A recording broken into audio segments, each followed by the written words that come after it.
So we are broadcasting and I'm gonna go live on Facebook. Okay.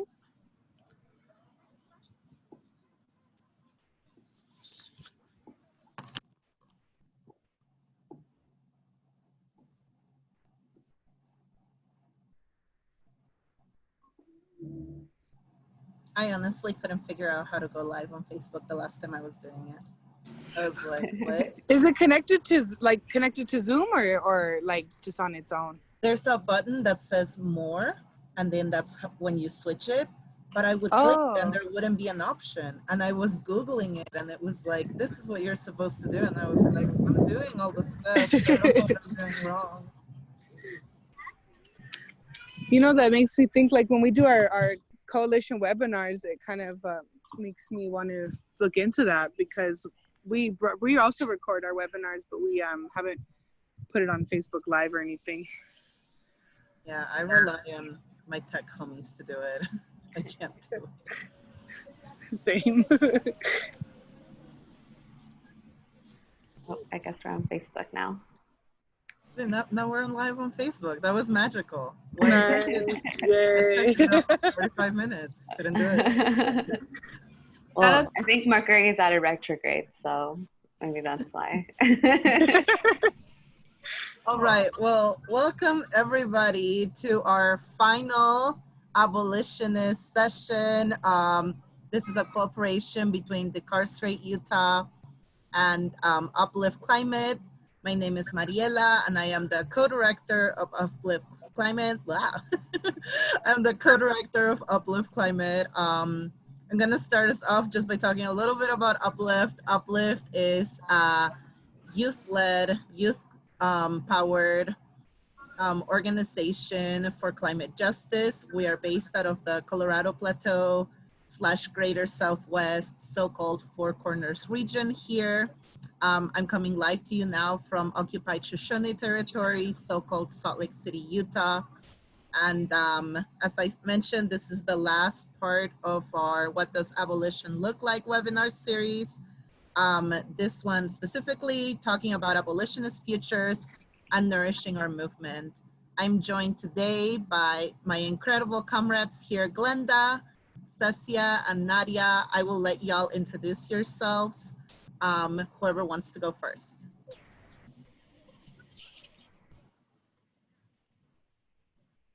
Go for it, Glenda. Yeah. All right, I can go first. Hello, everyone. My name is Glenda Stamper. I'm a youth organizer at Stop LAPD Spine Coalition. I help lead and facilitate our fight against the war on youth. And I know we're based in LA Can, and yeah. Thanks, Glenda. Hello, everyone. My name is Nadia, also with Stop LAPD Spine Coalition, primarily focusing on the fight against the war on youth as well. And I'm also a teacher with LAUSD, so bringing that as well. I'm really happy to be here today. Thank you, Nadia. Good afternoon, everyone. My name is Cesia, pronouns are she, her, hers. I'm here repping both Color Coded and Abejitas Autonomas. Color Coded is a tech and pedagogy BIPOC collective based out of occupied Tongva lands, aka so-called Los Angeles. And Abejitas Autonomas is a group of migrants, illegals, and allies who are supporting and cultivating and nourishing the undocumented community in Salt Lake City, along with Ella. So yeah, excited to be here today. Amazing. Yes, I think something that me and Cecia, you and me, we were talking about even before this webinar, right, is like the overlaps, the way that, you know, we're both involved in Abejitas Autonomas, which, as you mentioned, is this group here that started after COVID-19 was started, when we were talking about what are immigrant families going to do, you know, who is going to support and uplift our community here in the region, right? And I think that even across this region of the Greater Southwest, we're seeing all of these overlaps between communities when it comes to building those safety networks and building those sources of support. So that is where my first question is actually coming from, is what do futures without police look like? And also, what does safety for our people look like? And that can be answered by anybody, whoever wants to go first.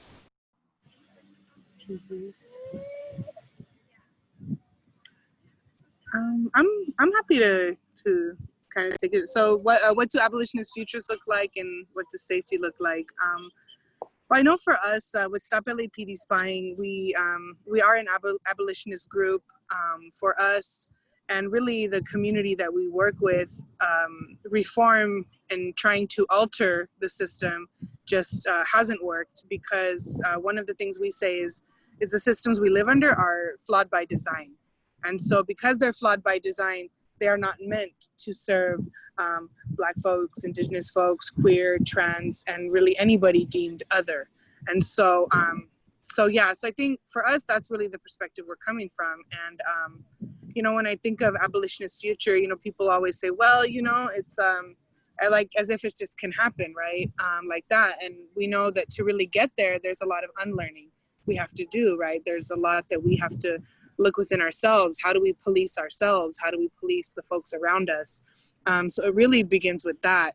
You know, realistically, I don't think in my lifetime I'm going to see a world without police, and probably not in my children's. But one of our members says it's all about building a culture of resistance. So for me, it's like building that culture of abolition. And so it's like we're, you know, our ancestors and past generations have been setting that, you know, for us, and we're just continuing that to hopefully lead to it.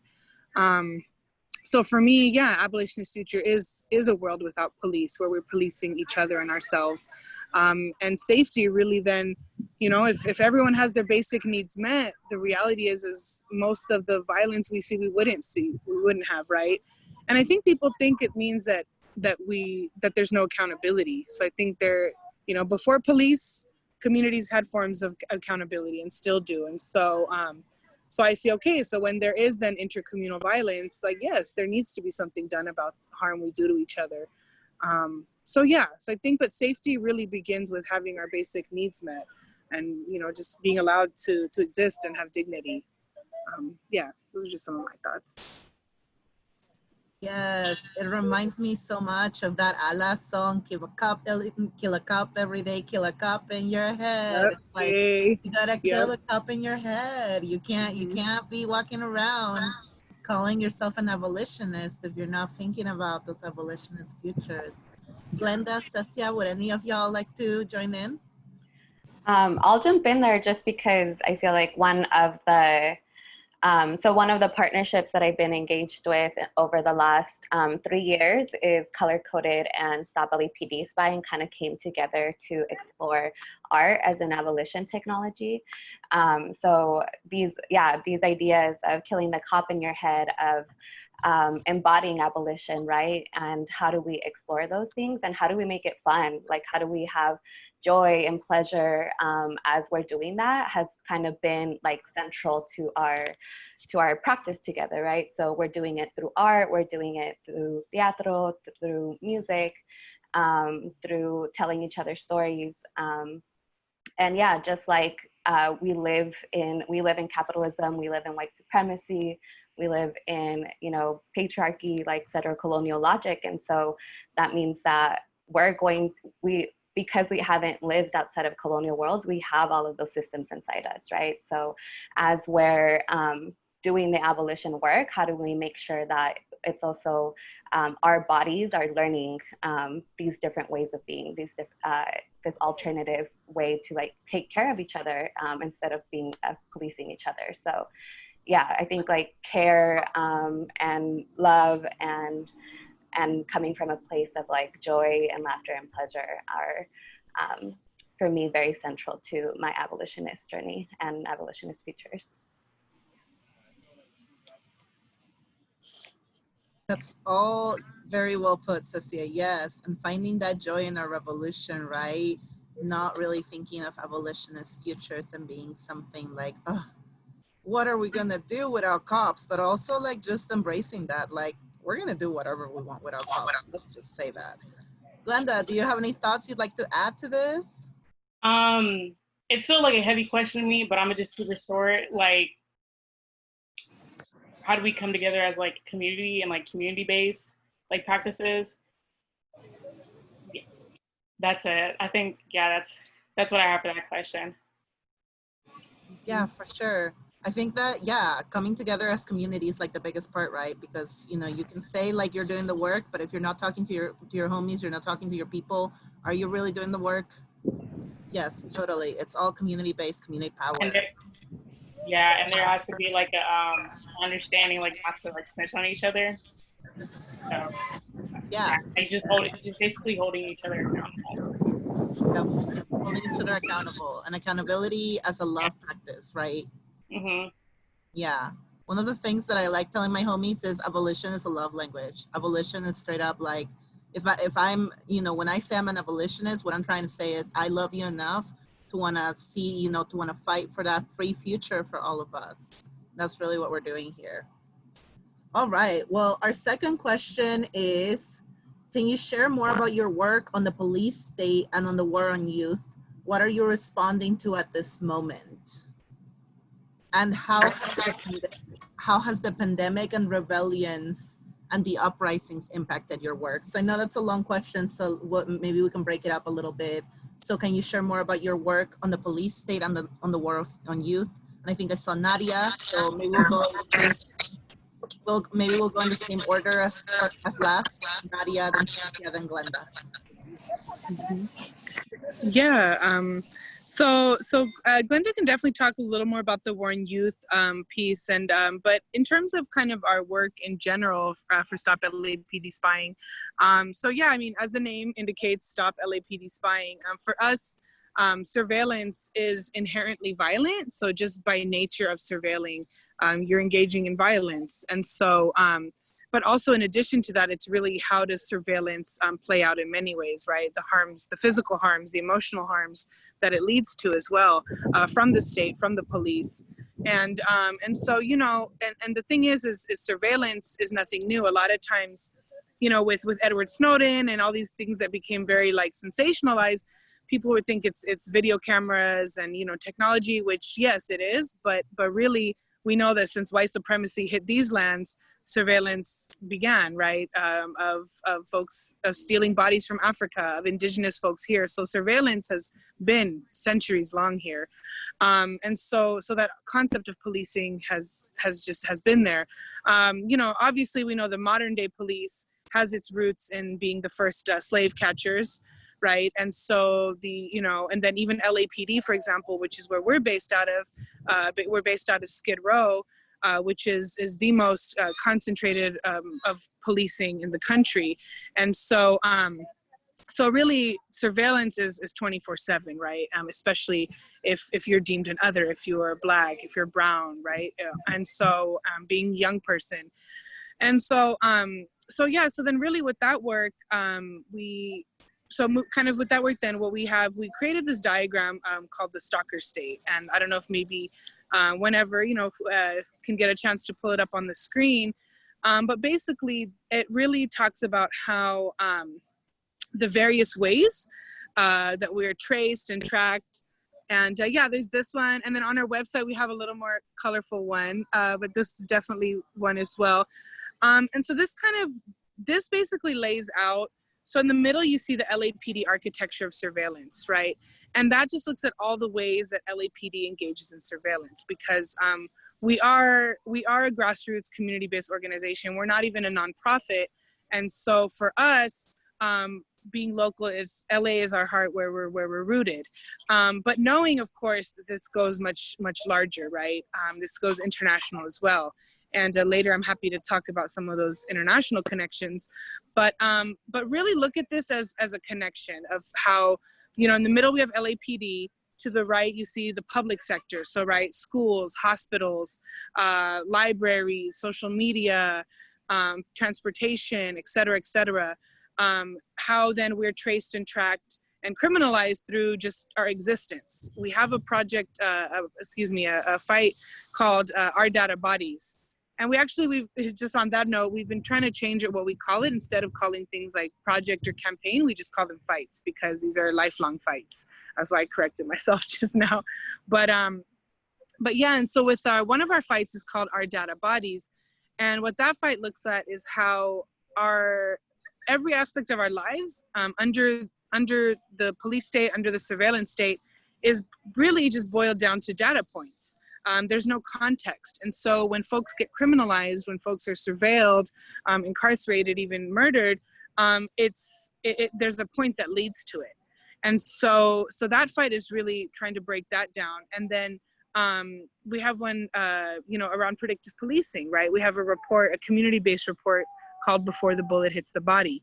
And that report really looks at, okay, so yes, we see the police violence, right? We see the brutality and the killing, but there's so much that leads into it, right? And so how then are specifically young people too, how are people then traced all the way? And then yes, when the bullet does hit the body, but really what goes into that. And so this Venn diagram, this stalker state chart here really breaks that down. We see the fusion centers in the middle. The fusion centers are these mega spy centers. There's over 80 in the country. One of the largest ones is here in LA County in Norwalk. And essentially what that is as information is gathered on all of us, it gets funneled into these fusion centers and then shared with many agencies and databases. We actually managed to shut down the fusion centers temporarily, for a day, with a large group of youth, families, organizers. And so, and on that point, that's something, and Glenda can talk about this more too. One of our things we like to say is building power, not paranoia. When we look at this diagram, it can be very easy to say, shit, this is overwhelming, right? But the reality is this has existed and people have fought back and will always fight back.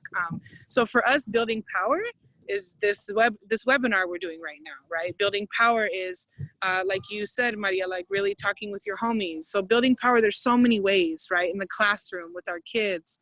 And so building power in the pushback can be that all the way to, like shutting down a program. The coalition actually managed to get rid of the predictive policing program in LA, really just through sheer community power. So, so power looks like many things. And I'll just kind of stop in a minute just to kind of finish this. So then we see the private sector, because we know that that surveillance and police and state violence, there's money to be made. There's always profit to be made in harming our communities. And so through the prisons, right, through the different companies on social media, really any private company you could think of would fit into this. And then we have, of course, the NSA, the Office of Director of National Intelligence. To the right, again, we have Department of Justice or Injustice and the Department of Homeland Security. So yeah, this one, and maybe folks can always put the link in the chat or however you want to do it. But yeah, this is really breaking all of that down. So our work is really about dismantling the police state. So we are opposed to reform, and that's something maybe I can talk about later. Right now, as abolition is becoming a lot more talked about, what we are unfortunately seeing is also reforms being pushed in the name of abolition. And so for us, there can't be, the ACLU is pushing community control. No. It's about getting rid of. There is no community control over it. So yeah, I'll go ahead and pause there. But yeah. Yes, and I'm so glad you brought up community control, because I think as abolitionists, we've been fighting for so many years really to have this dialogue, to have this conversation, only to have it overrun by these reformist ideals of community control or community control boards. And seeing how people push these onto a community as the one and only answer, when there's so many different tools for our resistance, so many different, tactics that we could be spending our community power into, right? Glenda, I would love to ask you a little bit about what we were just talking about, the work on the police state and war on youth specifically, if you feel comfortable. Okay. Yeah, I can talk about our fight against the war on youth. So just a little background. So Black, Brown, and immigrant youth are being targeted as threats to national security, gang members, and violent extremists. So we've been focusing on these programs that basically target Black, Brown, and immigrant youth. So one of our programs is the Countering Violent Extremism, CVE. I know they changed the name to something else or try to disguise the name. And what CVE is basically the government thinks youth are on a path to radicalization, and they try to create these off-ramps into that seep into like the mental health facilities and schools and other like community-based organizations. And they came out with a list of indicators. They came out with a list of indicators basically saying just doing regular stuff, you know, if you take a picture in public, or if you ask like business hours, if you go to mosque regularly, like little indicators like that make you radicalized. And I know like most folks are proud to be radical, so, and they try to make it seem like it's a bad thing. So that's with CVE. And then we have PVE, which is Preventing Violent Extremism. And that affects the K through 12 students. And it was a list of guidelines that came out with the FBI in 2016. And it's based off a program in the UK called Prevent.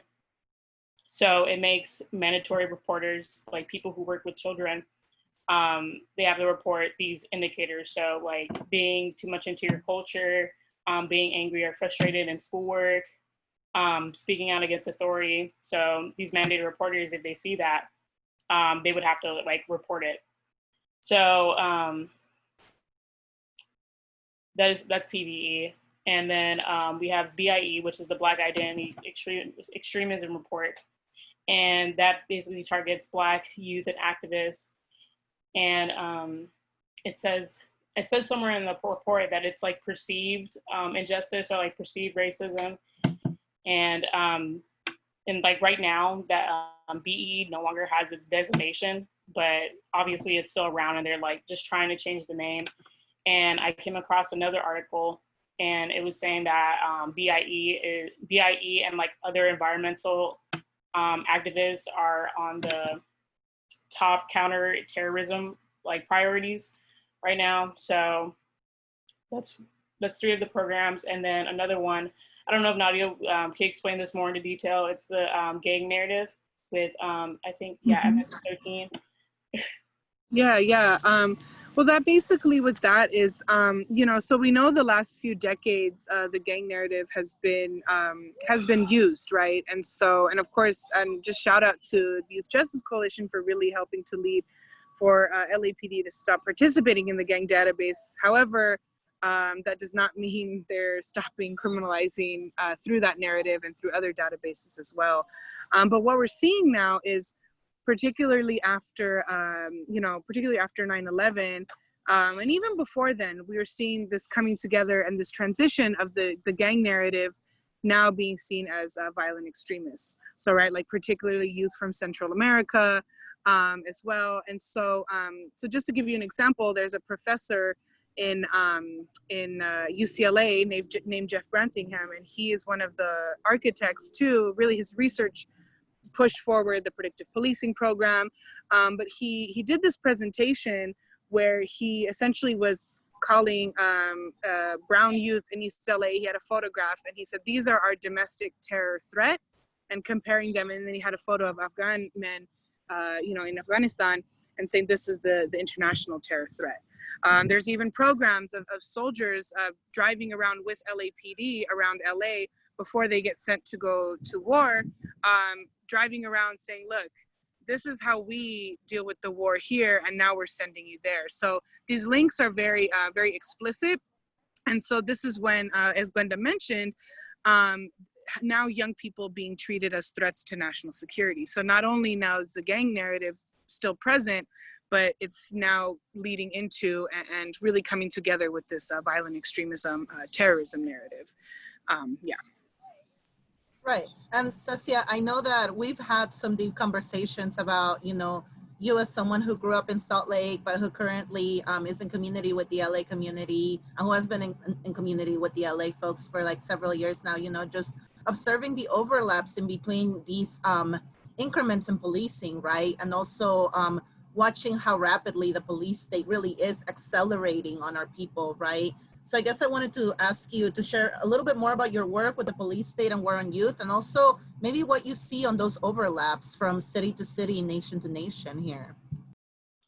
Yeah. I'm not necessarily part of the War on Youth crew, but definitely in partnership doing a lot of like police state and looking at carceral technologies, right? So kind of what Nadia and Glenda are talking about, these technologies, these surveillance technologies, right? They get practiced and perfected and implemented in places like East LA, where they target Black and Brown youth in bigger cities. And then they get exported across the country, right? So what we're seeing, some of the connections that we're seeing is that as these surveillance technologies get implemented, what we're seeing the same companies bringing them to and seeing, look how effective it was in LA, you're gonna want this program here. So in Salt Lake, one of the bigger companies, the soccer state diagram really becomes important because you can see all of the different sectors, right, that are part of the police state, that are part of surveillance. And you have companies like Palantir that are writing these technologies, you know, putting together these infrastructures of surveillance and working with companies like Amazon, right? So those companies are now in Salt Lake, and those companies are being used by Salt Lake police departments, right?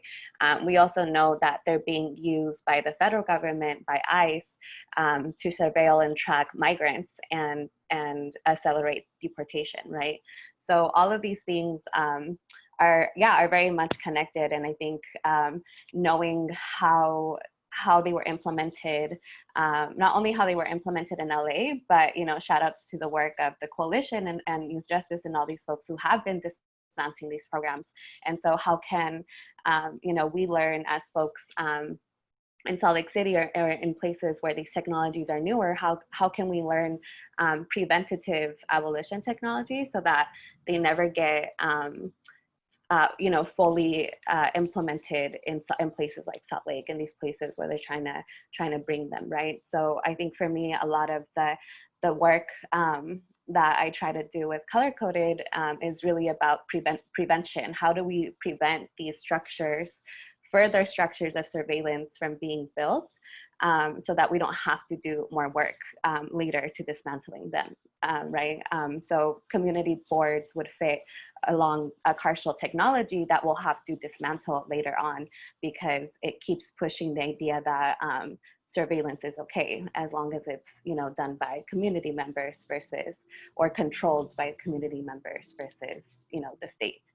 And I think that the other piece, really what I think like Glenda and Nadia are talking about is how youth and certain bodies are seen as other and are seen as disposable by the state, right? So because these bodies, because these communities are said to not matter, it's okay to target them. It's okay to commit surveillance and violence against them, right? So a lot of the work that I'm engaged in within Color Coded is how do we, what are the abolition technologies that we have? How do we really practice taking care of each other and building systems of care, right? The state, and for me, the technology piece is really important because technology at the end of the day is just like something that you practice to get to a certain goal, right? So the state is very practiced in carceral technologies and technologies of domination. They're really good. They have over, 500 years of killing our communities, of building systems of control, right? And so the same way that the state is very practiced in these carceral technologies, then we have to be really practiced in how we care for each other, how we love for each other, and how we build these systems of care. Ella and I talk a lot about constellations of care within the Abejitas space, right? How do we build structures, because it's a lot of work that we have to do, right? In the graphic that that Nadia was pointing to in the soccer state, a big section of it is the public sector, right? So right now, when we're talking about divest, a big conversation is, divest from police, invest in community. But a lot of those current structures that we have, whether it's, mental health care, whether it's schools, whether it's hospitals, whether it's the foster care system, a lot of those systems actually perpetuate surveillance and harm against our communities, right? So we know we have a lot of work to do. We have to rebuild every institution so that it centers care for our community members rather than control. Really quickly, if I could just kind of build a little bit, Cesia, on what you were saying. The other sectors. So one of the things with with the defunding of school police and police in general is then exactly, where's the money going to go? So with countering violent extremism, one of the programs we fight against, it claims, it sort of, I guess, touts itself and says, oh, we're not about the police. And so some of their largest grants go to community organizations, and a lot around mental health. And and really what they're asking folks to do is, well, check on the mental health, but not really check on the mental health of your community, and then report back to Department of Homeland Security. And so I just wanted to say that, those programs have been there. And so especially now, I just want to echo the importance of really understanding that, okay, the police is just one arm of the police state. I just wanted to build on that. Yes, thank you so much. That is a huge reminder. And that, I think that's something that, folks are still learning about. Here in Salt Lake City, we're always like, man, we're just such a small little city. Look at all the baddies, in LA, look at all the baddies in New York, like, wow, they just, all these crews, they got their shit together. They're so badass, right? But at the end of the day, I really like something that you mentioned, Nadia, when you're talking about how y'all have the highest concentration of a state repression, right, of policing happening in that region. When, I lived in New York for a little bit with some organizer friends of mine. When I was living there, they was something that we like to remind the population, the community, was that, New York has the largest army of police. They have a huge, it's the world's 4th largest army, just right there on that little island. That's how heavy police repression is, So when we look at, the large immensity of police repression that is put onto these activist hubs, really, in the so-called United States, right, on New York, on LA, we're seeing what's happening in Portland, as we speak, right, that there is a big, huge wave of activist repression happening over there. And especially back to what you were saying, Cecia, connecting those dots, it's DHS doing that, right? It's ICE agents actually that are doing that, right? So when we talk about police, we're not saying just police officers, we're saying the state, the police state. And when we talk about solutions, I think that that's the part where maybe it gets a little muddled and confused for folks. Folks are like, oh, well, abolition means abolish one part, one little piece of the police state. And it's like, no, we're talking about abolishing the police state, because there is no liberation that could be found for our people within it, and especially when we're talking about like community boards, community control, anything like that. It's like there is no such thing as control for the people while there is a killer state in power, right? And that's why I know it seems daunting sometimes, like, so do y'all want to just start from scratch? I mean, yes. I mean, you kind of have to, because there's no way that we're gonna ever be free. I couldn't, I couldn't lie to my comrades and be like, oh yeah, no, don't worry, I'm doing this thing, but the state's a little involved. It's like, no, as soon as you have any involvement of the state, that complicity will trickle in and will like reap in to like grab some of those elements, whatever you're trying to build safety for your community. Because if you have to report to the state, even through social workers, right, as far as like the safety, the behavioral health, the wellness of people, then that's not real care. That's policing also, right? I would love to get into a little bit of those themes, by having some of y'all talk about care not cops. What does it mean for us to talk about building wellness in our community? And what does it mean for us to, you know, go beyond the single spurts of momentum, right? This is a marathon, not a sprint. Really talking about how we're building those radical solutions instead of reformist approaches, and how are we making our movement sustainable?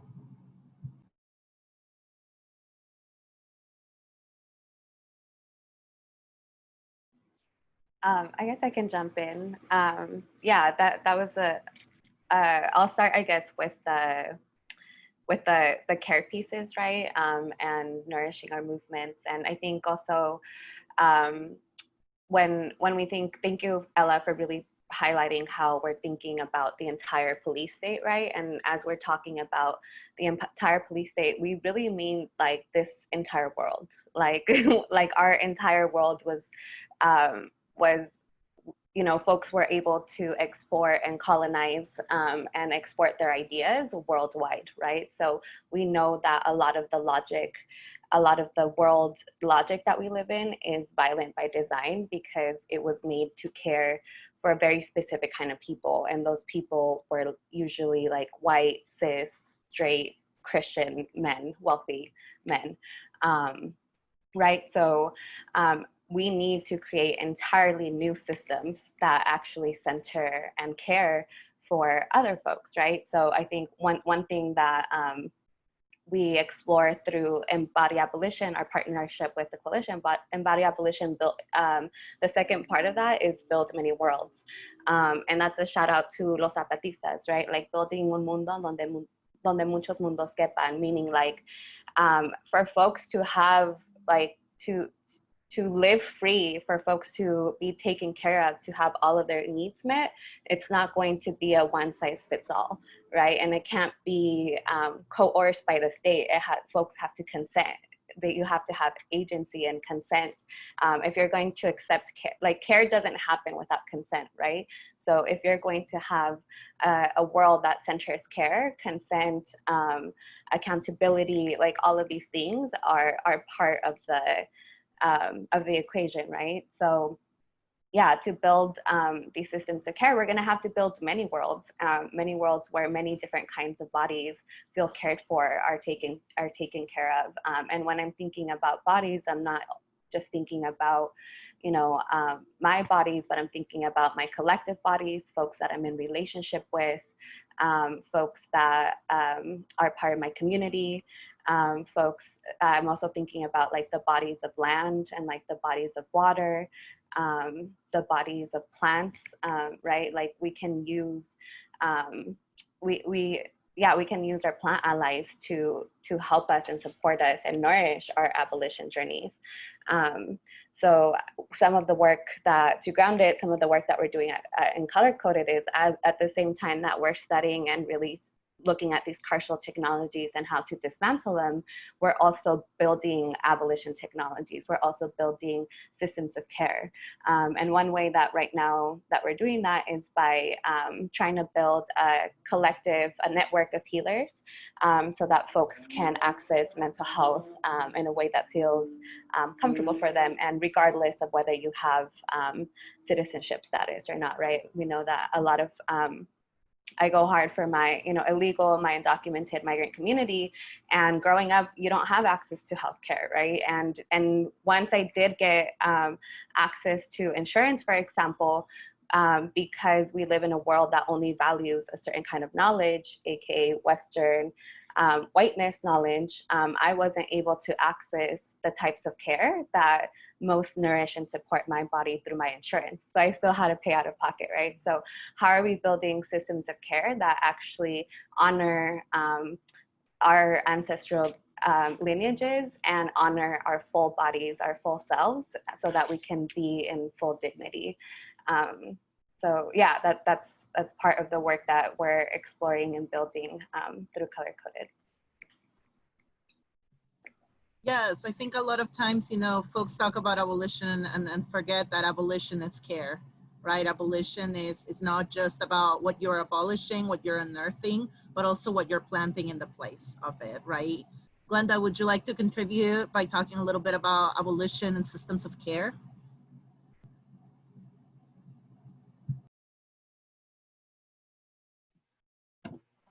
That's another question I'm still thinking about. When I'm thinking like in terms of the youth, like, because like obviously like with the current uprisings and everything, like everyone is so like, we're like on the front lines and we're like talking our shit and we're just like defund the police, like this and that, but we're trying to like, or like what at least I'm trying to do is like shift the narrative. Like, no, we need to like abolish the police state and the police, and like what you were saying earlier, how like the police is just like a little bit of this like enormous state. So like that's what I've been trying to do with like my homies and stuff and like my family and my community, is trying to like shift the narrative to like abolition and trying to make it more digestible for people who don't understand it. Like, why do we need to get rid of the police? Like, not all cops are bad. They're people too. And I'm like, yeah, that's right, you know. But it's like, it's the whole, like, it's the system and it's the state that we have to completely get rid of and start from scratch all over again. So on my part, I'm just trying to educate and like tell my homies what's up and like let them know. Yes, thank you for doing that work. That work is so hard. I hope you're taking care of yourself as you do that work. Because again, that's a lot to put on yourself, especially as a young person.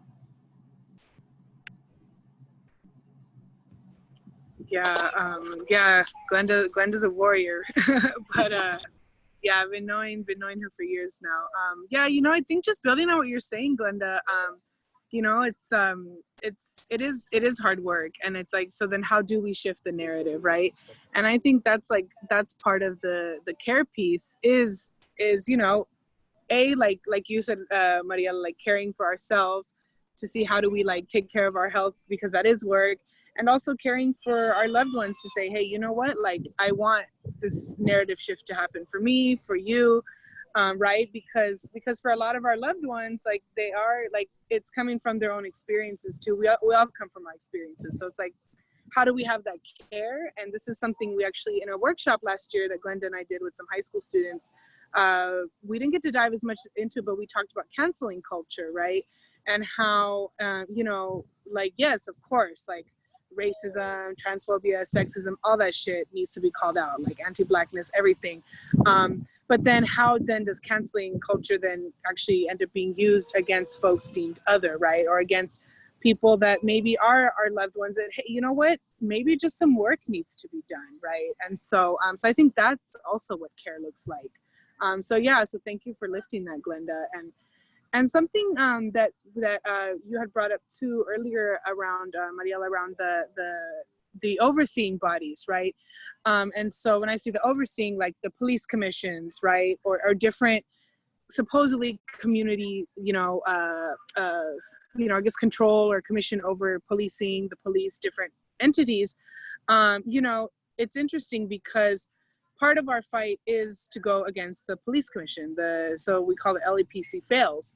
And it's interesting because a lot of folks do say, well, geez, isn't that exhausting? Because we know they don't give a shit about us. We know they're not going to listen to us.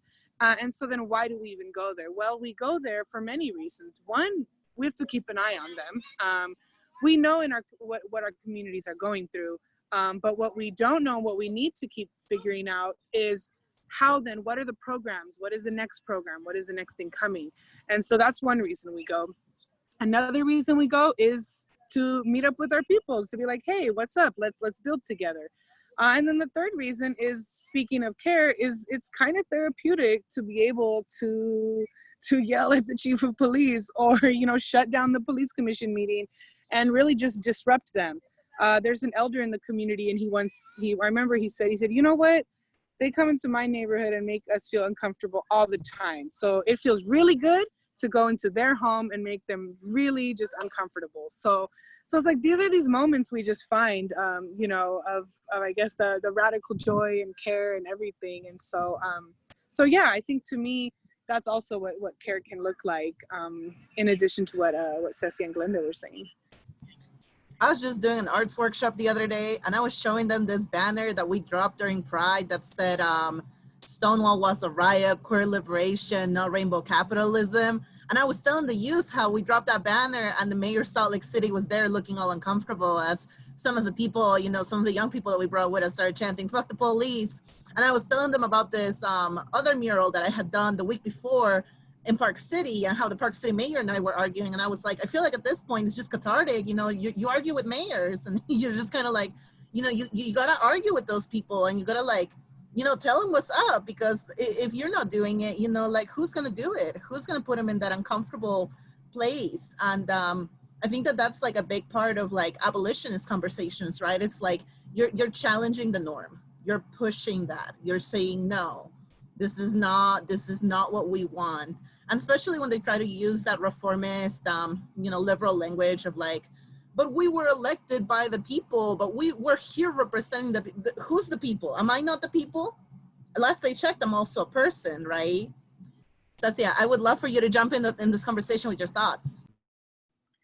Yeah. I guess I would just like to add that there's also like so many ways to do that, right? Like you said, I think Salt Lake has been getting down and really using like arts, and, you know, shout out to the local propagandists, you know, getting those prints out, just like so many so quickly.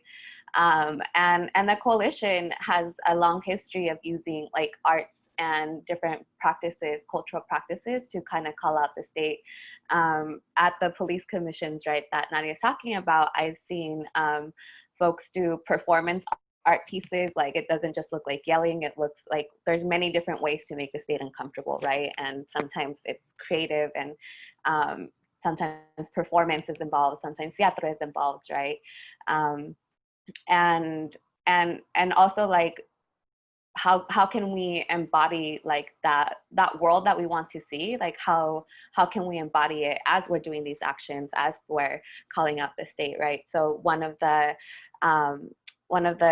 actions that we did with the coalition was based in at their fusion centers. They're actually called community safety operation centers, right? So that's another thing, right, that we have to be very vigilant, because the state co-ops the language that we're using for their own purposes, right? I've even heard the police, the LA police chief say, we're getting mutual aid from our police departments out in the valley, or like, you know, out in San Bernardino, right? So like how the state co-ops our language. And at these community safety operation centers, we were like, no, that's not what community safety looks like. We're going to show you what community safety looks like, right? You're in the middle of Skid Row. Community safety looks like making sure folks have housing, making sure folks have food and access to care, right? So we were able to kind of hold space for a day and show what that looks like, right? And we also had like a fire where we were able to also heal, because that's another thing, like surveillance is violence. Like, surveillance does have an impact on your health. It has an impact on your body. And making sure that we're taking care of ourselves, but also releasing and transforming that energy is really important. So we did have a fire at that action where folks could kind of say what they wanted to release, and like what they wanted to dismantle in terms of the police state, and what they wanted to call in. And it was a very, you know, powerful ritual for the folks that were there, and a very healing practice for the folks that were there. So how do we also infuse our movements with healing, care, transformation as we're doing the work is definitely something that I'm committed to, at least in my own abolitionist practices. I'm really grateful that you just started talking about fire and about the sacredness, right, of ritual and of taking care of our bodies, right?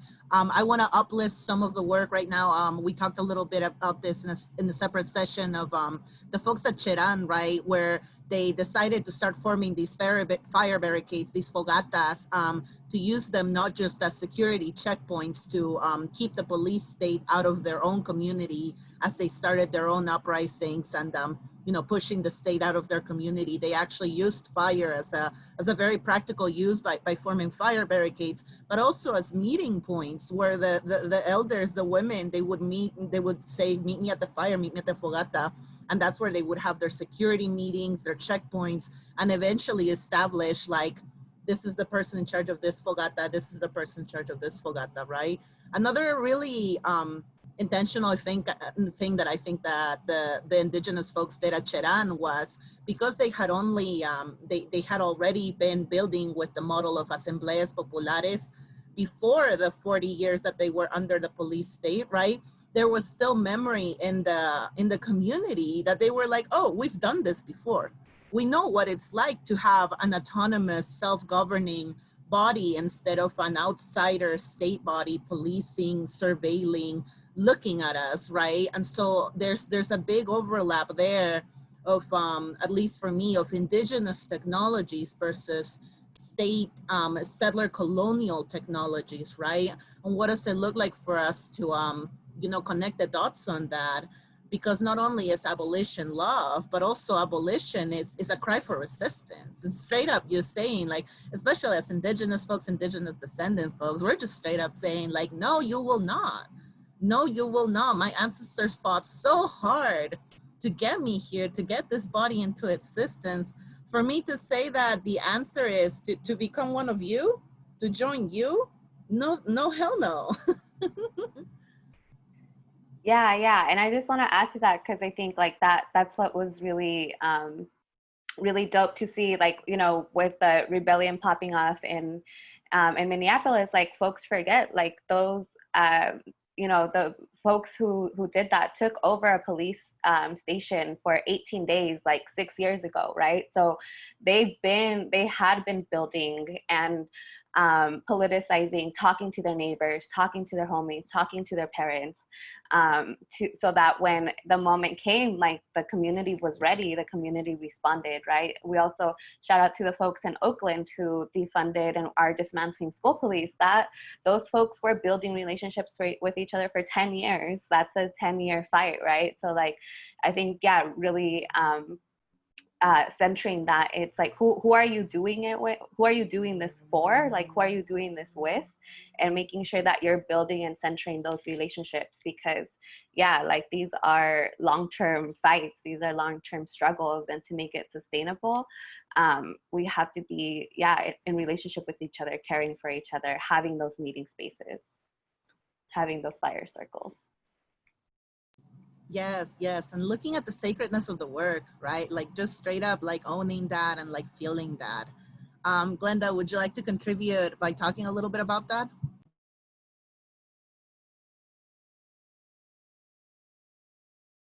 I'm sorry, what was the question again? I was really caught up in Cesia's. Nah, you're good. We're just vibing. We're just talking about, like, man, that fire of resistance. I was like, they had barricades of fires? Like, that was cool. Like, I know, right? I think there's a lot of, when I saw the fires starting in Minneapolis, I'm not gonna lie, I started kind of crying. I was like, whoa, did y'all see that? Yeah. Very beautiful, very beautiful. Yeah, it's interesting, like thinking of, of even just the recent uprisings. And I just remember, being in Beverly Hills, and I'm like, oh, this shit's on fire. Like, all right, and it's interesting because, I'm like, and I just sent that to my friend. I'm like, watching Beverly Hills burn. And her response is just like 10 exclamation marks, and it's like, so I think fire is just so healing in so many ways. And it's interesting because when I think of the 92 uprisings here in LA, and how the National Guard, really forced folks to where it really was their own neighborhoods, right? That things were happening. Whereas this time, it was so, at least in LA, and I mean, shoot, it was all around the world, right? But I know here in LA, being such a spread out city, things were just happening everywhere that that couldn't be contained. And, a lot of like the hoods and neighborhoods right, really didn't get messed with. And I think there's something to be said about that, because people know, and they saw, they're like, no, we really know. And of course, I'm not saying 100%, but really when I was looking, I really wasn't seeing much of that at all, at least in my neighborhood. And even just in in the areas around LA that are predominantly people of color neighborhoods. So yeah, that was just something that came to my mind as well, in terms of how, the healing of burning, right? And yeah. Yes, totally. I think some of the overlaps too I'm seeing is, recently there was this article that came out here about the chief of police, and the chief of police was like, we just overnight, after working so hard to build good relationships with the community, we were seen as just as bad as the Minneapolis police. I just was like, I don't know who you think you're kidding, but no one liked you. No one liked you before the uprisings. No one liked you during the uprisings, and no one still likes you. I don't care how many sad pictures, selfies you post, like, no one likes you. No one likes the police. I don't understand why y'all keep telling yourselves that if it wasn't for the bad press, bad media, people would like you. And, one of the other things that he said was, we had the Olympics come through here back in, I want to say 2002, I think it was. And because of the Olympics, like immediately there was so much money dumped into building infrastructure here that to this day you see where the train stops are at, that's the next wave of gentrification that's coming. We have train stops coming from downtown to the west side, and literally wherever you see that train stop, that's you already know that's what's happening. On the east side, wherever you see that train stop, you already know that's where the city is like morphing to, right? And they straight up, they were very honest. They were like, we modeled that after Portland. I'm like, yeah, that sounds very familiar. You know what else is also happening in Portland? Gentrification. So even back to what the police chief Pig was saying, was he was like, oh, when these protesters, we had a protest here last year that was very rowdy, and he said, yeah, this is the worst protest. We haven't even seen protesters get this violent even during the Olympics, like when we saw them protesting then, right? So there's this established kind of like lines of this is how much this is how much we'll take from you before we declare you a terrorist, or before we declare you as an outlaw, as a dangerous threat to the community, right? When in reality, again, this is all coming from the community. So when you start drawing these lines between like the people and the community, it's like, I don't know who you're kidding yourself, but really it's the same people that didn't want the Olympics to come to their town because they knew the effect of gentrification, of criminalization, and of power structures that it would have onto the city. That's the same people that are also telling you that we don't care about your opinion no more. Yeah, thank you for making those connections, because I think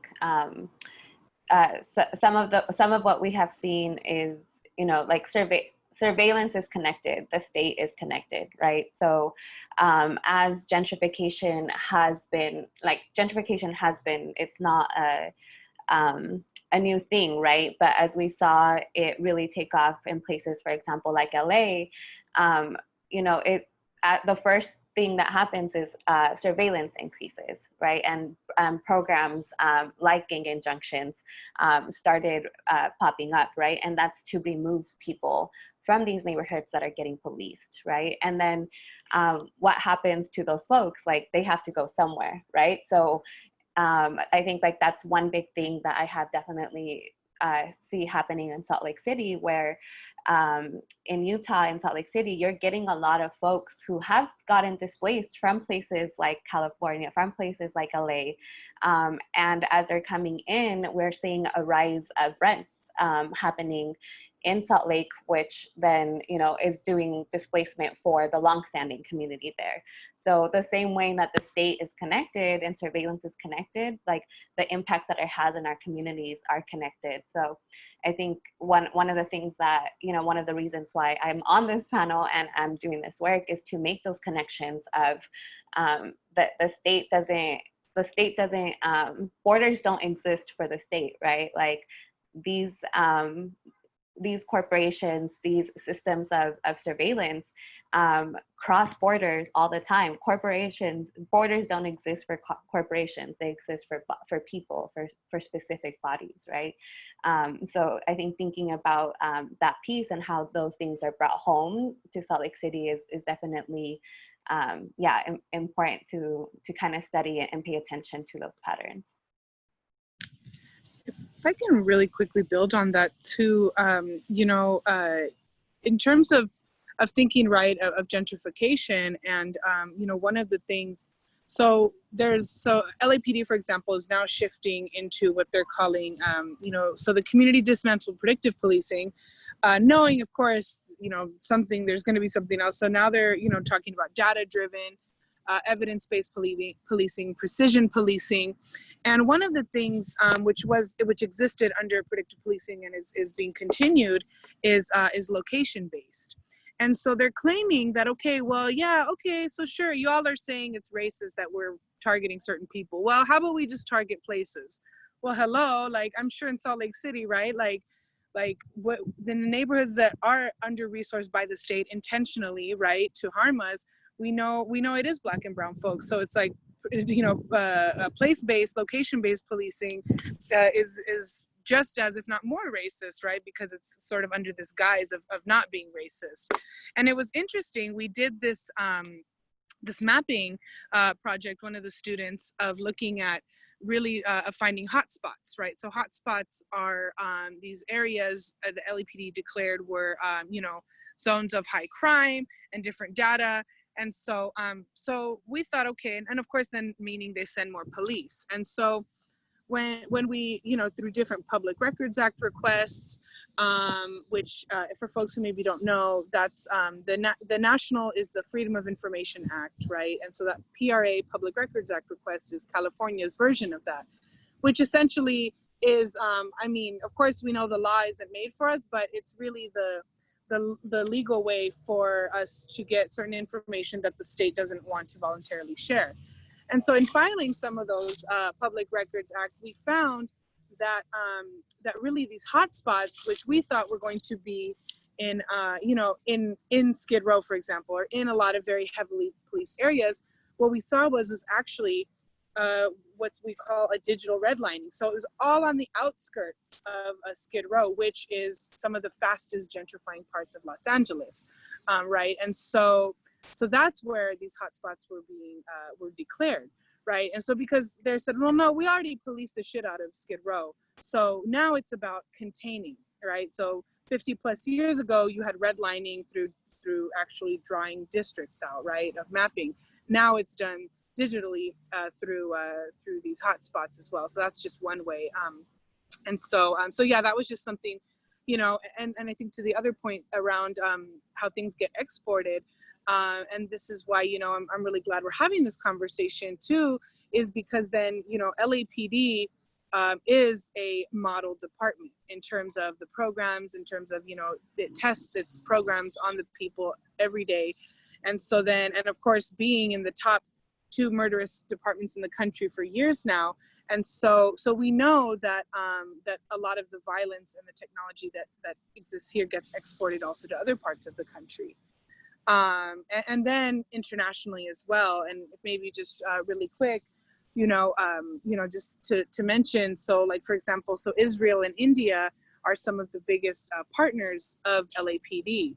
And so the same way that the state of Israel really has engaged in genocide in various ways, culturally, physically, and just really containing of Palestinian people, right? So LAPD officers are constantly actually going to Israel to train. And so then looking at then how that violence gets exported from Palestine to LAPD and really traded back and forth, and then shared, to the rest of the country. And so, so I think a lot of that to share, to really then share that this is why I think the importance of building across the region. So yeah. Right, and as you name, not just across the region, right, but looking at it internationally, going back to what I was saying of looking at, the different points of resistance and the way that, the heightened state presence is there just to like, you know, hold that community under surveillance, under policing, and how, you know, people here who are not in those regions, who are in smaller cities, we always think like, oh, well, I'm jealous of that community because they have all these resources, but what they don't see is like, they also have heightened police states, you know, in those communities, right? I remember I would come back home, you know, when I was living in New York, and people would be like, wow, I'm so jealous. You're going to, you know, workshops with queer people of color and like talking about all of these themes and everything. And I would tell them, yeah, but there were like 5 different infiltrators in the space, you know? So what does it look like for us as these uprisings are happening now, for us to realize that the state is on all of us now? The state is literally every single major city, even us smaller cities, are being hit by FBI visits, being hit by heightened charges. You know, we're not seeing people being charged with misdemeanors no more at protests. We're seeing them straight up go for the gun and go for the felonies, right?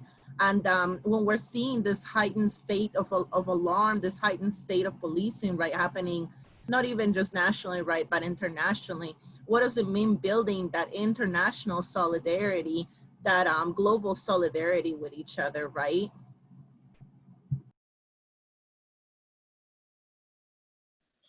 Yeah, if I can really quickly even respond to that. Sorry, I'm just walking to my car, I had to charge my phone. But yeah, I think that really, you know,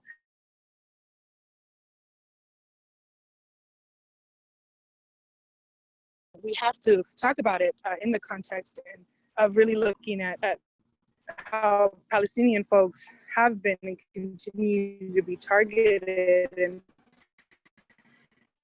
And right now, you know, with a lot of the violence happening against Muslim folks, and I come from a Muslim family too, and so what I see Black Muslims and really just left out of the conversation, yeah, due to, well, of course, anti-Blackness, and then also the fear of being called anti-Semitic or anti-Jewish when you question the state of Israel. And, you know, but that's why there's a lot of, you know, there are voices for peace and everything who are, you know, who are doing work really to challenge that and to say, no, being against the state of Israel does not make you anti-Semitic. It makes you against the state violence, right? Just like we are against LAPD. And so, you know, and so that's really what that, and one of the other fights they have is called the Deadly Exchange, which really then looks at this weaponry of money. And so just as the state does that, then so do people really building together. And yeah, so I just want to echo that the global, that solidarity piece of really then what that power building looks like.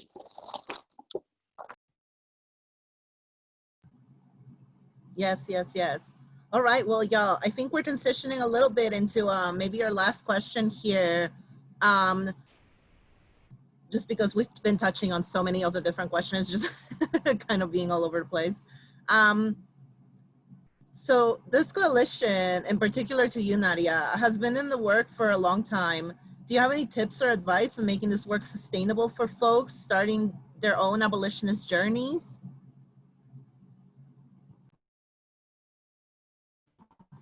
Glenda, did you want to give that a try? Should I go first, or yeah, either way, because I've been talking a lot too. So You said just like tips and tricks for people starting their own abolitionist journeys. Yeah, especially because you've been doing this for a while now, Glenda, and like, you know, y'all's work has been, you know, in work for a while. So tips and tricks, yeah, on making the work sustainable. Okay. Well, like, well, I'm thinking like in terms of like the workshops and everything, when we say power not paranoia, so we like, how are we building off of these?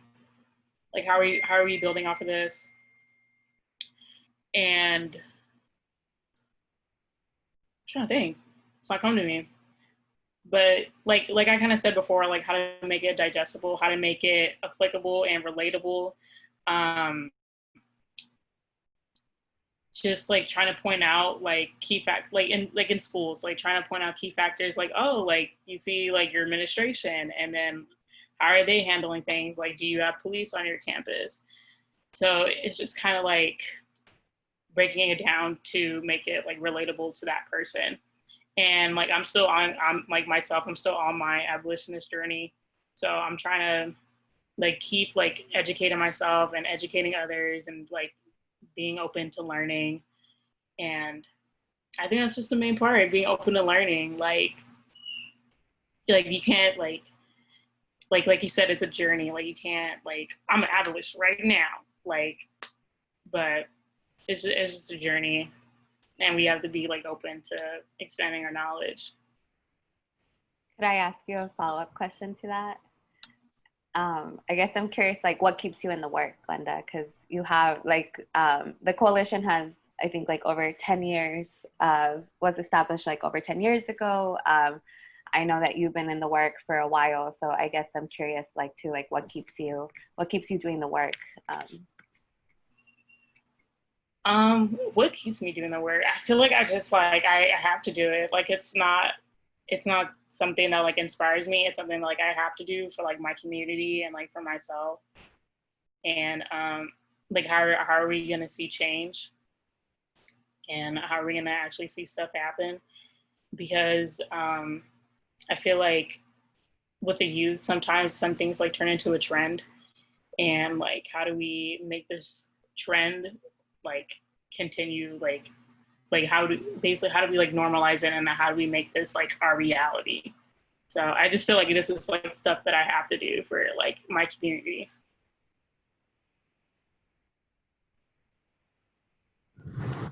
Yeah, thank you, Glenda. I just want to build on, oh, sorry, go ahead, Mariela. Oh. I was just gonna say yes to all of that. Please, Nadia, go ahead. Yeah, no, I was gonna say yes too. I think, yeah, we have to do it, right? And so, and it looks different for each of us in terms of, you know, we have that urgency, that call to it, and we know, right, we all have our own capacities as well too. So I think to me, the sustainability piece is knowing that yes, we have to do this, and since we have to do it, what are ways we can make sure that we do continue it, right? And I think one of the things I think of too is then really how are we forgiving of ourselves too, right? In terms of knowing, okay, like for example, Stop LAPD Spying, we're an all volunteer group. Just one person gets funded. We're not even, like I said, oops, sorry. We're not even a nonprofit. And so for us, the financial capacity is tough. And so like, I'm a full-time teacher. Glenda's a student, right? Our other members, one's a full-time nurse. And so knowing that, and also saying, okay, well, we have to make money in this freaking capitalist system to survive. And so I think the sustainability piece is also being mindful of that. I think another, so I think that is one piece of being okay with that, with ourselves. And also making sure that we do our best to not replicate the things that we're trying to take down. So for example, this concept of productivity, right? Of course, we know things need to get done, and we're getting them done. But under capitalism, our worth as human beings is reduced to what we produce, right? What we can make and do, instead of just the fact that we are existing human beings and we're here, right? And so I think a lot of times, especially in more like cis male dominated spaces, and obviously in more white spaces too, this pressure that, oh, things have to be done. So I think it's about balancing that, yes, things do have to be done, but being mindful that each of us are coming with our own abilities, our own capacity, our own responsibilities. And then I think the other piece I want to bring in too is looking to the past and looking to other regions. So, right, looking to how our parents and grandparents and way before many generations, people have been fighting. So knowing that, hey, we're not doing really anything new. Maybe the tactics are new, the technologies are new, but in terms of really caring for each other, in terms of really building, it's not new. And it will continue to happen. So I think that would be the other thing, is looking to the past and also to other people around the country and around the world are really fighting. And really finding moments of power in everything. That's something even I tell my students, I tell a lot of folks, like, look, like, okay, dismantling the whole program, hell yeah, like that's what's up. But so is like what Glenda's talking about, is doing that such important work of learning and unlearning with our families and friends. And so yeah, I think those are a few things for me that comes to mind. Yeah, thank you. Thank you for bringing in that like compassion and like self-forgiveness piece, Nadia. Like, I think that's so important. Like, none of us have lived outside of colonization. None of us have lived outside of capitalism, right? So we're really like, we're trying to like live and really radically imagine our worlds, and none of us have seen it before. So it's going to be messy. And if it's going to be messy, then, that's okay. You fuck up. It's okay. Try again. But at least you're trying. Right. And I think that's what's important. And to bring, and I think the piece around like, also like who is your community? Like, I feel like I hear community thrown around a lot, right? Like, oh, this is for the community. The community wants this. The community is this and that, right? But it's like, who is your community? Like, are you bringing them with you? Are you having these conversations, right? And so like, for me, if my community also includes my mom, also includes my brothers, how am I making sure that I have these conversations with them, right? Like, it took me, I think, like 6 years, or 4 years really of conversations with my mom to get her to go from like, I'm a bad mother because her child was incarcerated, to 4 years later of really having these conversations, digging deep into what these systems are, to her being like, actually, the system failed me. The system is corrupt. The system targeted my son and failed me. And where is my prison industrial complex trainings in Spanish? Like, where are my materials, right? So like, so that is one thing. Shout outs to anyone who has, these kinds of trainings and all those things in Spanish. Please let us know, send them in. This is the final panel in a 4-part series, and we're going to be compiling resources from all of the panelists. So we're working on definitely putting some of those Spanish resources together. So definitely, send them in if you have them. Or if you're an interpreter and translator and want to help us translate some of them, let us know. Because again, like, if we're not bringing our community along with us, like, who are we doing this for? You can't be an abolitionist all by yourself in the future. Who are you going to be talking to? Who are you going to be building with, right? Who are you going to be celebrating with? So having these conversations and making sure to bring people along, I think, is one way to make it sustainable. We need all hands on deck. Yes, absolutely. Shout out to all of the communities that are doing that work, and also like really like approaching abolitionist practices as a form of community care, right? Really looking at abolition as this legacy of resistance, this legacy of care, this ancestral knowledge that really has been coming down, generation after generation after generation, of saying like, I want to hold my community and I want to keep my community safe. It really reminds me of, that chant, oh, who keeps us safe, we keep us safe. Or even the one in Spanish of a mí no me cuida la policía, me cuidan, mis amigas me cuidan, right? And really, really like looking at like who does care for the community, because it so obviously is not just the police, right, but the state as a whole. Yes, well, thank you all so much. I wanted to ask you if there are any last thoughts before we start our Q&A session here. I know all of you are incredible, brilliant organizers. I am so happy, so blessed that y'all came to join us on this last session of our What Does Abolition Look Like series here. We can start anywhere. I'll let y'all take it away.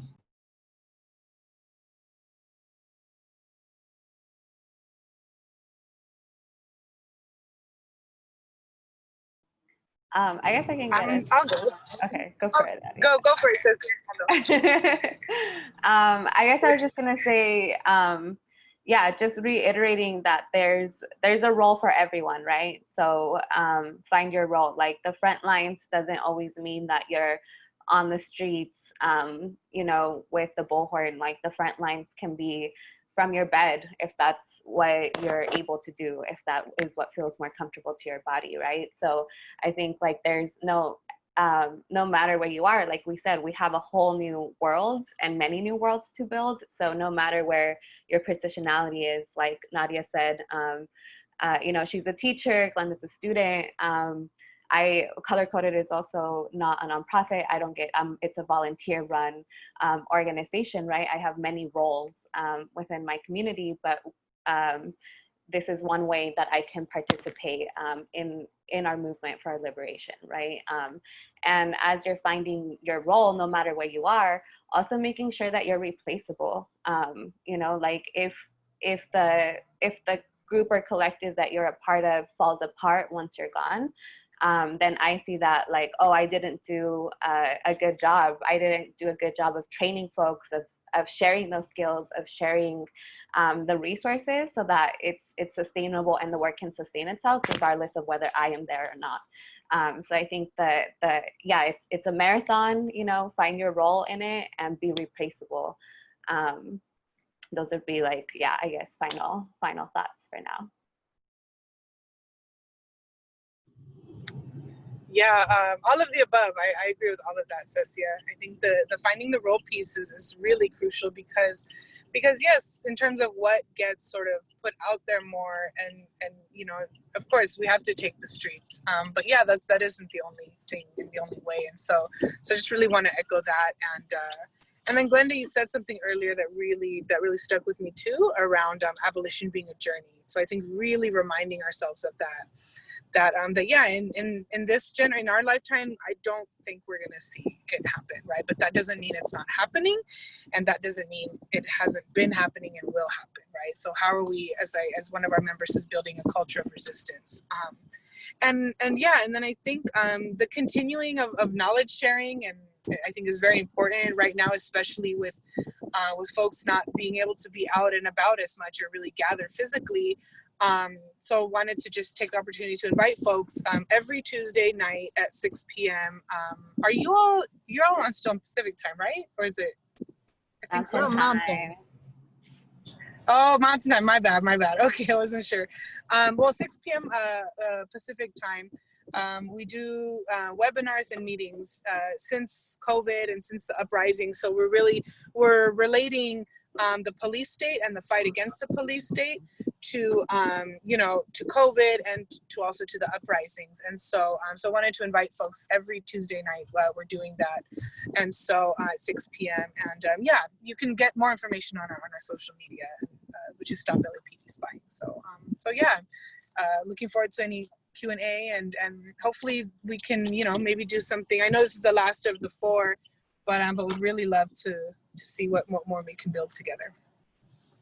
Yeah, no, we're gonna follow up on it. We're gonna keep it going. You know, I was just telling the other homies over there, I was like, well, after this, we've got our convergence is Uplift, where we have our group, our cohort of fellows. The youngest one is 19. I believe the oldest one is mid-20s. And so we have this youth here from the Four Corners region. Some of them are from the res, some of them are urban natives, you know, some of them are just scattered city homies. And they plan this convergence where we have different panels and different workshops happen. So we're gonna have that happen in 3 weeks. And after that's over, we're ready to get back on that webinar, you know, horse. And we're already talking about like, what's the next webinar series gonna be on? You know, we already did abolition. So what should we do now? Should we do cybersecurity? Should we do tips and tricks for activists in general? Should we do art? We're excited about doing more. Glenda, would you like to have any last closing thoughts? Yeah, I just wanted to highlight like just importance of like taking care of yourself, trying to heal ourselves. When we were talking about that earlier, that really resonated with me. And yeah, power, not paranoia. Yes, there's this thing that we say in land defense, you know, you're not fighting for your current generation, you're fighting for the next 7 generations ahead of you, and for this next 7 generations, even ahead of that 7 generation ahead of you, right? And, you know, to go back to what Nadia was saying when, you know, when you were talking, like, it probably won't even be in our lifetime, right? I think when I think about liberation and freedom fighters, you know, I really see us as we're just scattering pollen. We're just scattering pollen out there, and you know, we're building those lush gardens. And will the gardens still be lush by the time my descendants will find it? You know, I'm not sure, but by spreading that pollen, the hope and the wish and the prayer is there, right? And I know that's what my ancestors did, and that's what keeps me alive right now. So I owe it to my descendants and to all those future generations to continue that work, right? Yes, well, we've already started getting some questions for our Q&A, but you know, I just wanted to thank you all so much. This has been an incredible conversation. To our wonderful audience that is still with us on Facebook and on here, if y'all wanna give us some questions, just drop them on the Facebook live stream. And then we're gonna get started with some of the questions that we have already here on the webinar screen here on Zoom.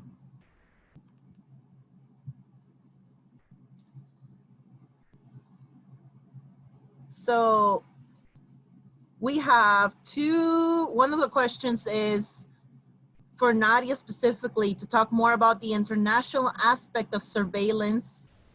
I know you touched on it a little bit, but we would love for you to expand on that a little bit more.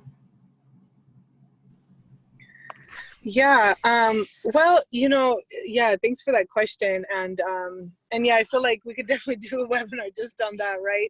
So, you know, I'll keep my answer semi-brief, but yeah, and you know, in terms of the way I think of it too is, right, is if the illness, the disease of white supremacy has spread around the world, right? And so that really influences the policies of pretty much all the states. When I say state, countries, right, governments.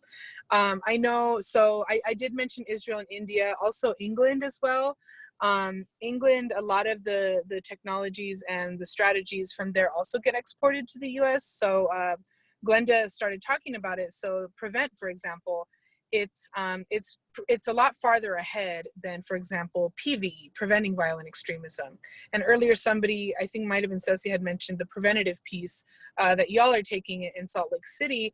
That's kind of what we're doing with preventing violent extremism here in LA, because it is modeling itself off of a program in England where now teachers or anybody who works with young people are mandated reporters for reporting young people if they're too much into their culture, questioning authority too much, too critical of the government. So so I think in terms of the international perspective then, so it's really looking, so like England, Australia, Israel, India, and really a lot of countries as well, right? And so you know, we see what's happening in Brazil too, and in Mexico. So yeah, it's pretty much everywhere. But yeah, the technologies are definitely being exported and traded back and forth, and yeah, and that's something we do have some of that within the Stalker state diagram. But yeah, I think that's yeah, that's a really short answer. I think the other piece as well too is looking at how really how a lot of the right-wing movements are really on the rise too around the world. And of course, right-wing doesn't mean that center middle is somehow correct, but sort of the surge of violence. So so for example, like in India, you know, the caste violence, the violence against folks who are of lower caste in India as well, like the Dalit people. And so the prime minister there really engaging in intense surveillance of folks deemed lower caste, of people resisting and pushing back. Same thing in Israel. We saw during, in Palestine. And I say Palestine because it's really rejecting the state of Israel, knowing that land is robbed. And so how then those resistance movements were very viciously fought against too, right? We saw young people being just, you know, gunned down. And so so yeah, so when we think of the international perspective, like I said earlier, it's about not just the technologies and strategies and money, but also the pushback and the fight back. So yeah, I think one thing I could point you to too would be the Deadly Exchange campaign. The Deadly Exchange fight really looks at that that very explicit connection between policing in the U.S.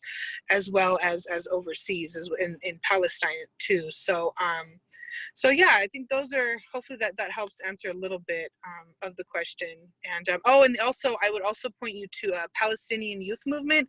There we worked very closely with them. Was actually trying to get somebody on today, but like I said earlier, they were having a retreat, and so nobody could join us. But look into also the Palestinian youth movement. They have really great analysis on the importing and exporting of state violence, as well as resistance.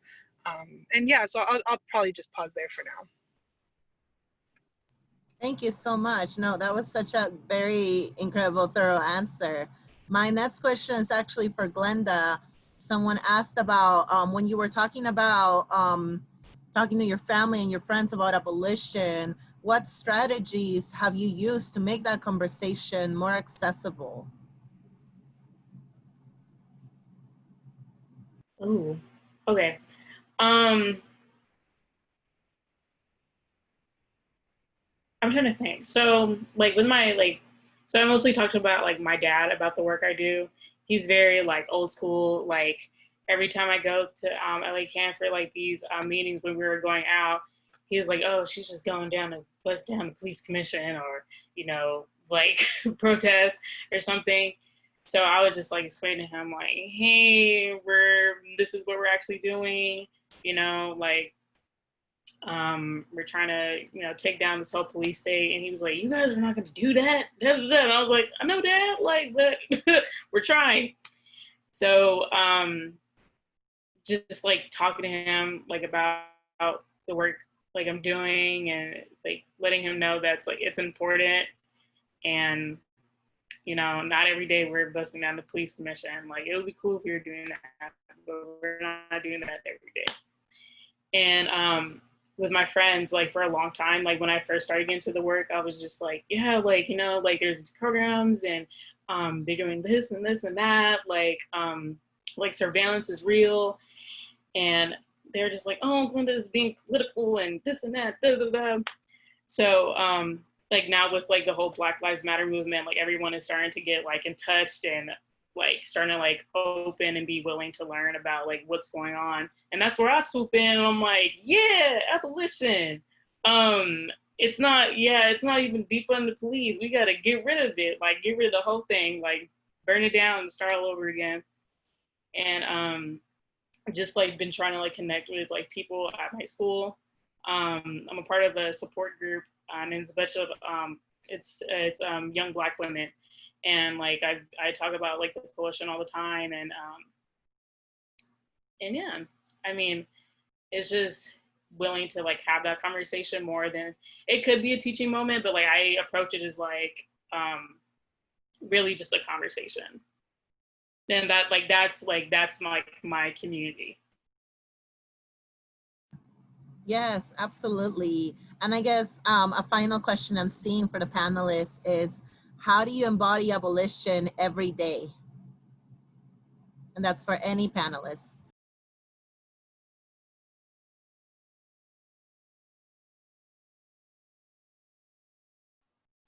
I guess I can get us started.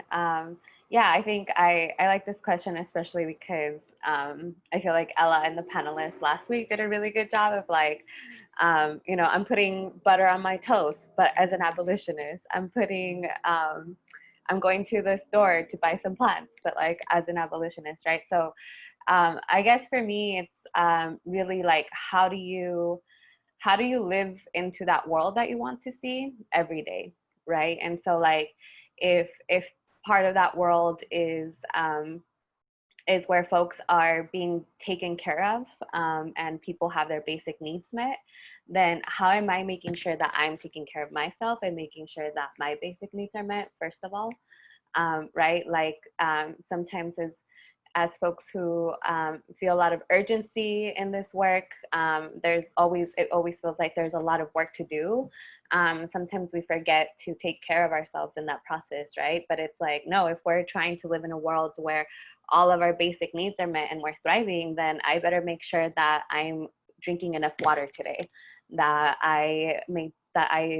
you know, food is medicine, so that I'm making sure that I'm eating my medicine, I'm eating my food, making sure that if community safety takes strong relationships with your community, that takes conversation, that takes dialogue, that takes reaching out to my neighbors and my homies and being like, hey, you all good? Like, do y'all need anything? Right? So like, how do we practice that care? How do we practice that future that we want to see in our everyday life? And like I said, it's going to be messy, right? Like one thing that is that has been really helpful for me is to find spaces where I can practice having these hard conversations, where I feel safe and I can be vulnerable, so that when it does come to time to have these conversations and maybe less safe spaces, that my energy and my care is protected, right? And so, and part of what I mean is like, I would get into fights with my dad all the time, because he'd be like, no, like, we're not going to, like, what do you mean you're doing, very similar to Glenda's, that like, what do you mean you're going off over there? Like, we're not gonna abolish ICE, that's not gonna happen. And I would get mad and be like, what do you mean? Like, no, la la la, but that's not the way that that's not the way to change my dad's opinion, right? And for me to be able to have that conversation, it took a lot of inner work and inner practice, especially around things around like homophobia. Like part of abolition is the way that we get policed, right? And gender, patriarchy, heteronormativity polices the gender binary is a carceral technology. That's something that we say in Color Coded. So how are we dismantling these things, right? So I used to have a really hard time being talking to my dad about these topics, because I would get mad and it would just result in a fighting match. But because I now have been able to practice that in a space where I feel safe and I can regulate my nervous system, I can regulate how my body feels, my stress response, I'm now able to really deeply listen to my father, meet him where he's at, meet him with compassion, meet him with love, so that we can have that conversation. And the last time that we had that conversation, he was like, oh, wow, like, I am homophobic. Like, I do have homophobic behaviors. And that's something that I've known about my father for a very long time, but it's something that he didn't admit about. He's like, you know, he's like, no, I pray for them, I'm compassionate, blah, blah, but his body showed homophobic behaviors, right? And so it was only, again, like, not that long ago that I was able to have that conversation with my father, and he was able, and because I was really able to slow down and listen and talk with love for him, that we got to the point where he was like, oh, maybe I do have homophobic behaviors, and that's something that I should interrogate in myself. So yeah, being compassionate and having those conversations.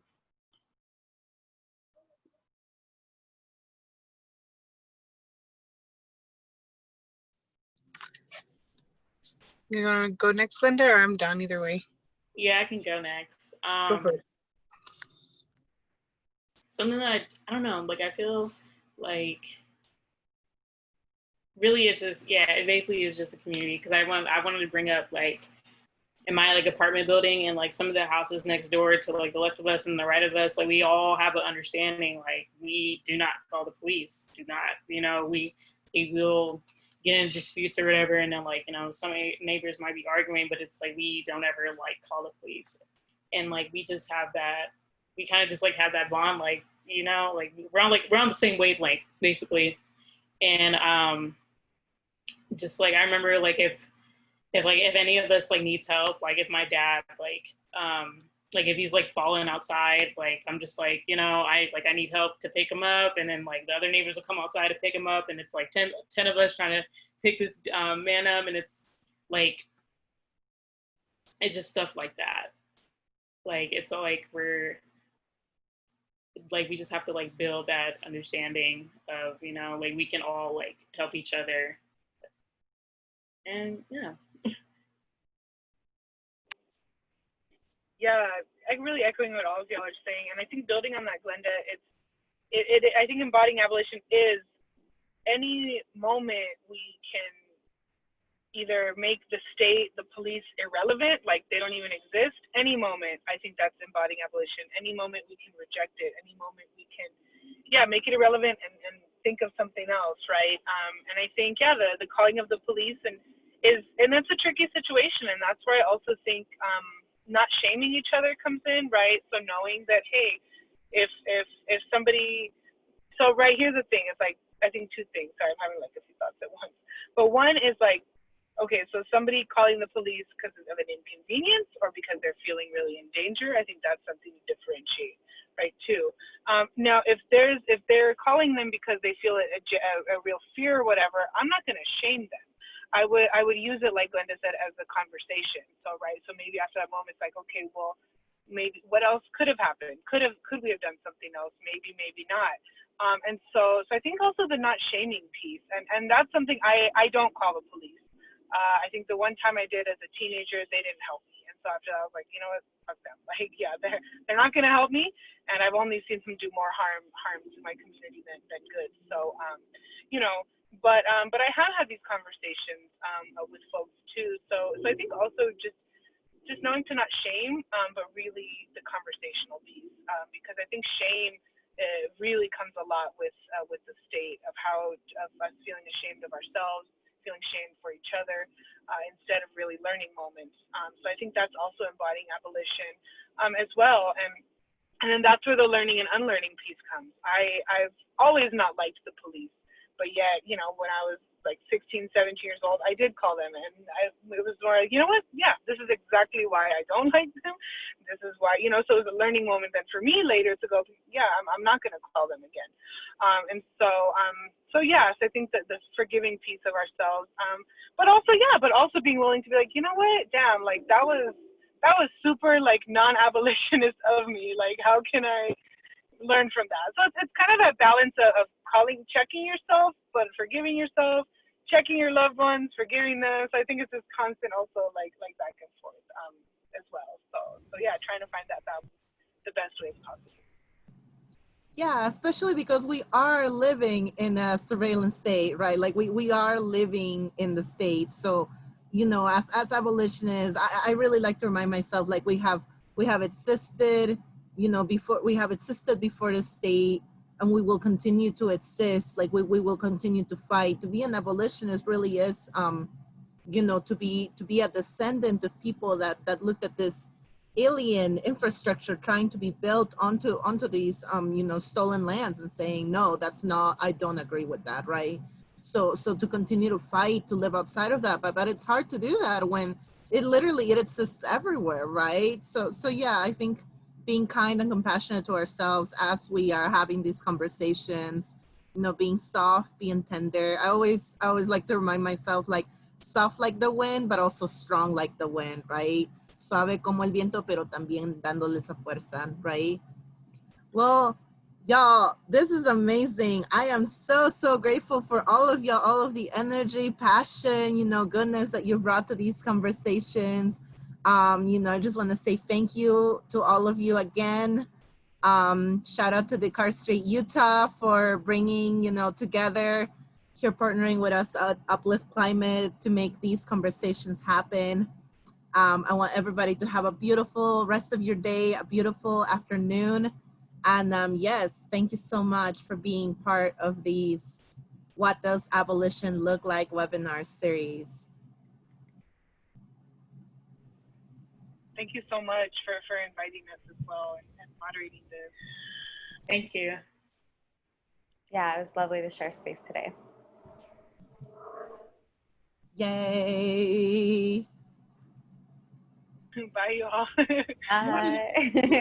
Bye, everybody. It looks like we're off Facebook Live, and I think we're going to stop recording here soon. Lurk